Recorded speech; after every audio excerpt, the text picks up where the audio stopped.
Биыл балалар жылы, олардың тыныш өмірі Қазақстанның табысты болашағының сенімді кепілі.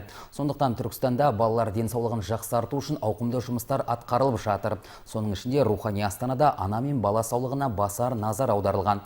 Жақында облыс орталығында ерекше балаларға арнайы оңалту орталығы ашылды. Онда қала бүлдіршіндері кез келген қызмет түрін тегін ала алады. Ерекше күтімді қажет ететін балаларды тек дәрі-дәрмекпен емес, әртүрлі оңалту процедурасының көмегімен, атап айтқанда су, күлкі терапиясы арқылы емдеуге болады. Ал мұның бәрі күнгей қалада тегін қарастырылған. Сондықтан да ата-аналардың қуанышында шек жоқ. Бүлдіршіндерді табиғи ресурстармен де емдеуге болады. Мысалы, тұзды шахта, шунгитті бөлме. Олар жас ағзаны емдеп қана қоймай, оларды нығайтуға көмектеседі. Ал Түркістан облысының бас дәрігері рухани астанада бала мен ана денсаулығы бірінші орында тұрғанын айтады. Ол үшін жақын арада заманауи ана мен бала орталығы бой көтермек. Ата-аналар үшін не маңызды? Балалардың әрқашанда дені сау, тамақтары тоқ, киімі көк болуы, сонымен қатар сапалы білім мен тегін дәрмекпен қамтылуы басты орында. Ал Түркістанда мұның бәрі де жолға қойылған.